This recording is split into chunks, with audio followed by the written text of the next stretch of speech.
Good morning, welcome. Those that are here in person, on YouTube, Facebook, on Instagram. Take a moment and like, share, subscribe so we could share the learning all around. Today's class is called The Secret of Elul Part 2.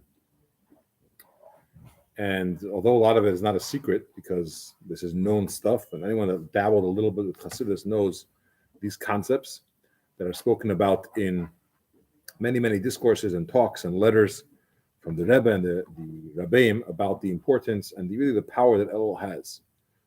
But by way of introduction, for those that didn't hear part 1, there's an analogy that's given for what the month of Elul represents, and that is a king that is in the field. The idea, of course, is that a king on the way to the palace stops off in the field outside the city, and at that moment, anyone that wants could come and greet the king. They could talk to him, they could approach him, he's available. And he responds to everyone, and he greets them with a happy face, he smiles. So you don't have to be a special person, or you don't have to have any type of status. Anyone that has just an interest to go could go and converse with the king. When he goes to the city, when he goes to the palace, when he goes to his chamber, he can't get in. Only if you have an appointment. And even appointments, not everyone could get. You need to have a special connection. You have to be of a certain level, whether you're a minister or some person of influence. Then you could try to get an appointment and wait to go in a similar manner. During the month of Elul, Hashem is in the field, and anyone that wants, it doesn't matter what level you are spiritually, it doesn't matter where you are in your relationship to Hashem, and so on and so forth, you could go and talk to the king. It's the last month of the year. It's the preparatory month for Rosh Hashanah and Yom Kippur, and we go out to the king to talk, to pray, to ask for forgiveness, to tell him about our resolve for the new year, and so on. And as a result, it's a very positive time. It's a time of a lot of compassion in the world. I don't want to use the word lucky because it's so often misunderstood or misused, but it's a lucky time for us, for people, because the kindness of Hashem and the compassion, more accurately, is very revealed. So much so that it says if you're making any big moves, decisions, in the house, marriage, and so on, the month of Elul is a very good time for that. You have an extra blessing, an extra dose of positivity that exists during that time. So now we're up to part 2. V'hinei. Yesh ba'adam, a person has a concept or a category called a city and a category called a moishav, a sada. You have a section, a part of a person that's called a city. It's a settled dwelling place. Then you have a field. Once you're talking about a person going to the field, about the king being in the field and us going out to greet him, let's understand spiritually, what does the city represent? What's urban? And what's the field? And the field, I don't think means the suburbs in this context, but these things represent two different categories. And in our lives, they also represent two different things. So here we go. A person has Ir Meishav, a settled dwelling city. And then you have the level of field and desert.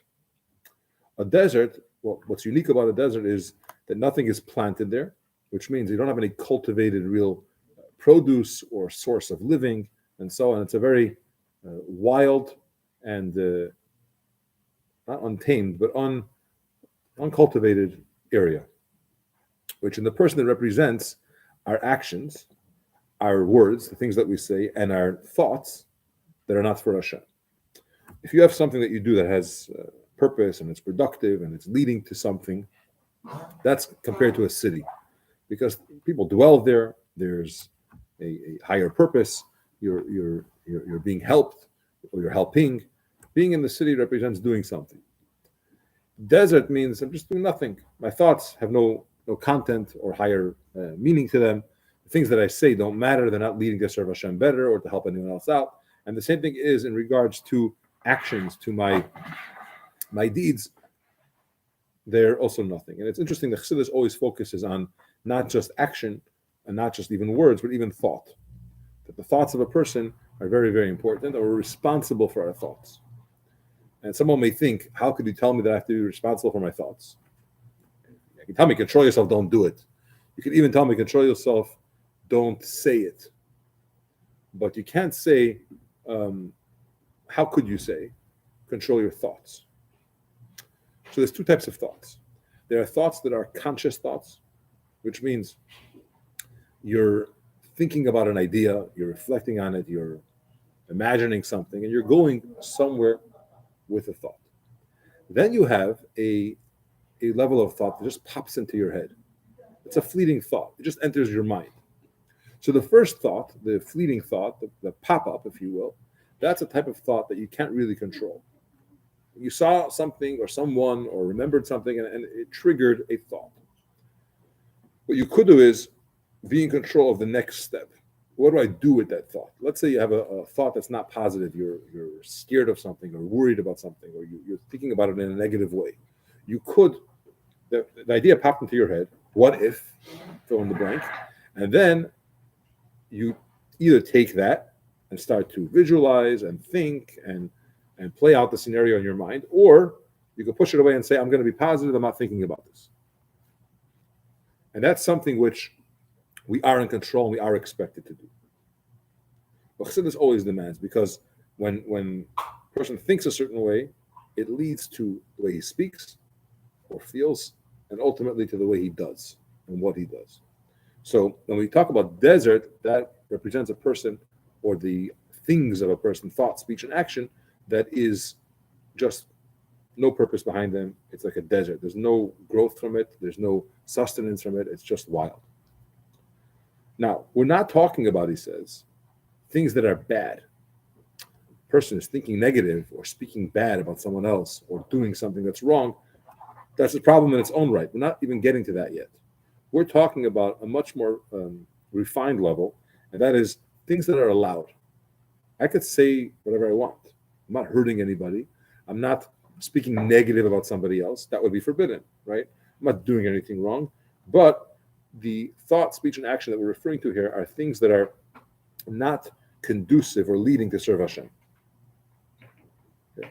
So there's a saying from our sages that lav urcha de malka v'ishtoi b'mili de hedyaita. It's not the way of the king to be involved or play around with small stuff. The quote high society, the royalty, they are involved with leading the country or other types of, let's just say, cultural things, things of higher value. They're not involved in simple nonsense. So if you have a relationship with Hashem and a person is in the mode of self-development and spiritual growth and so on, we're not talking about not sinning. That's, of course, you can't do. But we're talking about that all your thoughts, speech, and actions should have purpose. They should be leading to something. A vacation could be a very good thing. It could be even a mitzvah. Because the person is going or swimming on the beach, they're doing it because they need energy, it's healthy, it's vitamin D, it's social, all the other things that exist. There's a purpose behind it. So this becomes a positive thing. Is it a mitzvah? Probably in some way. Do you have to do it now? Questionable, but it's not nothing. It's not just a purposeless act, right? Other things can be purposeless. But what he's talking about here is desert represents a person who's just mindlessly going about his life, having fun, pleasure seeking, driven by nothing that's productive. And the king, which represents godliness, doesn't get involved, or it's not his normal behavior to deal with simple or small matters. And that's what it means when we say a desert is a place, asher lo yashav adam sham, a person did not dwell there. A person doesn't dwell there, what does that mean? So when we say adam in Torah literature, adam represents the higher form or the higher category of creation. There's inanimate or mineral, vegetation, animal, and human. Adam represents this higher purpose. When the prophet Yechezkel had a vision, he had a vision of spirituality or of godliness, which was a chariot, and on the chariot there were 4 different things, and one of them was the face of a person. Obviously, it's not God. God's not a human, doesn't have any body, but the concept is that the vision or the idea of Adam that he refers to, a person, represents a higher mode of living, of higher being. And when we say the desert is a place that Adam was not there or doesn't dwell there, what we're saying is it's not a place that's godly. Okay, best. It's beneath. Very good. So this is the result of a person that is involved in purposeless activities, and purposeless speech, and purposeless thoughts. The verse says, "Make for me a dwelling place, and I'll dwell over there." Right? Where do I dwell? In a place that has, it's a mishkan, it's a holy place. Again, holy doesn't have to be a mitzvah per se, but even things that are productive and leading to a mitzvah. Work could be a very holy endeavor if you're doing it for the right reasons. So what happens? We're talking about a problem that a person is living his life without any purpose, going through, or even a part of their life, thought, speech, and action that are not leading towards anything. What's the solution? It's the month of Elul. How do I transfer from being desert mode to being city mode, which represents dwelling and so on? So the solution to this is you should search out from there, God your God. Search out from there. What's the idea from there? What's the idea of searching out? So there's this concept, that when Hashem created the world and He created light, He saw that the light was very good, very beneficial, very powerful, and He concealed it. He hid the light. He said, I'm hiding this light for tzaddikim when Mashiach will come.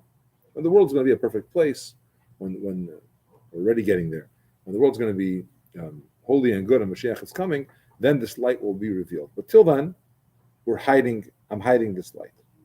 So it's a hidden light.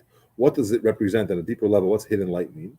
Hidden light means that there's a internal shine of godliness, of the desire to do what Hashem wants in every single yid. But it's hidden. The light, in other words, is my yearning or my interest, my desire to serve Hashem. And hidden light means I have it, but it's concealed and covered over somewhere. Naturally. In other words, we have a part in us that wants to do what Hashem wants, that really wants to connect to Hashem, but it's hidden and concealed. So the natural state is that I'm not interested. It's there, but I'm not interested. And what I need to do is reveal this treasure of Yirah Shamayim, of awe, of respect for God. I have it, but I have to reveal it. And sometimes it's very, very hidden. Not only sometimes is it hidden, but there are certain people that it's like a lost object. Hidden is one thing, I covered it up, it's there. But in other cases, it's lost. And when something is lost, you have to search to find it. A person that says, search out from there, God your God, go searching for it. You have to put an effort and work and look and try and fail. You look in one place and it's not there. You look again and it's not there. It's a active effort to try and find it. This is what the pasuk says. The verse tells us, you should search out, which means you should look and search. And the only time you say search is after something that's lost. Right? Man search for meaning because we lost meaning. Okay. Something which is lost, which is in exile. And this is what we're referring to is the godly spark that we all have. This is what it means as Hashem Aleikecha. You should search out God your God, which means this is a level of godliness that comes from Kel, which rests in every soul, which is what we are referring to, this inner desire to connect to Hashem. Okay. Now, where do you search? They say you always find what you're looking for in the last place that you look. He's going to get into a little bit more detail of the searching process and where to search. Now, the verse tells us we should search from there. What's from there? Misham. Misham daike, specifically from there. Because it's impossible to look for something and expect to find it if you're not looking where you lost it. If you lost, your phone in the shul and you go looking in the park, you're not going to find it, obviously, right? The only way that you could find that godly spark or that desire to connect to Hashem, which is missing, which is lost, is if you look from where you lost it. Where is the place? The place that we lost it is our thought, speech, and action, not from the last year, but from as far back as I could remember. There's somewhere in my life that I don't want to say fell off the wagon, but I switched and I lost that spark. Because Somewhere, my thoughts became purposeless. Somewhere, the talk didn't have any reason for them. The actions were just pleasure seeking, and so on and so forth. And search it out from there. Now, in Kabbalah, we have two terms, which really comes from Torah, from Chumash, Sham and Zeh. Sham means there, Zeh means this. When you say Zeh, you're representing something which is revealed, that you could touch and see. Sham represents either something which is lost, or something which is very removed, like there's a prophecy of, sometimes there's a prophecy that says, Koi, something like this. It's not here tangible. And then there's a prophecy like Moshe Rabbeinu's level of prophecy, which is Zeh, this. It's, you see it. It's very, very real. So this is what it means, search out from there, because Zeh represents something that you could touch with your finger and say, this is it. The only time you could say, this is it, it's about godliness. Everything else is a concealed level. What you see is not really there. It's fake, it's an illusion, it's a concealment of something else, and so on. The only thing that you could really say Zeh about is godliness. Everything else in this world is referred to as Sham. It's there, it's distant, and so on. Now, this is what it says when, just to explain the context, there is a phrase or a saying that when the Jewish people sinned with the golden calf, with the sin of the spies, and Hashem said they're going to die and perish in the desert, he said, "Bamidbar hazeh yiplu pigreichem." In this desert, your bodies will fall, which basically means they're going to pass away in the desert. But if you look at the word midbar, it also means speech. And these words, you'll fall. So, midbar, real words are words of davening and of learning. And the person fell because the words that he was doing was not of prayer and of learning or anything that leads to that. You could be very nice to somebody and say encouraging words and helping or giving advice or whatever it may be. It doesn't have to be learning or davening per se, but it's a purposeful thing. It's not just talk. And I'm searching out from there because that's where we lost it. That's where it was gone. So I want to just recap. The king's in the field. In our lives, we have a field level and we have a city level. The field and desert is when a person is completely unproductive. And the thought, speech, and actions have no meaning to them. It's just fun or pleasure or worse. Okay? And we have to bring ourselves to a level of city where it's dwelling and there's purpose. Now, naturally, we're all born with a spark that is very hidden. It's a spark that wants us to connect to Hashem. We want to do the right thing, but it's concealed. And we have to search it out and find it. How do you search it? You have to go through your thought, speech, and action. As far back as you can remember, where did I shift from purpose to just no reason? At some point it happened. And when we could find it, because you could only search where you lost it, then you could turn it around. And it's understood that it's Sham, it's there, because you're not going to find it in learning and davening. That's not where you lost it. That's right, where there, everything's fine. That's the Zeh part. Search from there means find, search out from those places. I'll stop here for davening. Thanks all for joining. Instagram, Facebook, YouTube. Hope to see you again soon. Thank you very much. Watching from Delaware. Hi, Michael. Michael said he's watching from Delaware. Who? Michael who? Druck. Don't know. From Delaware. Cool.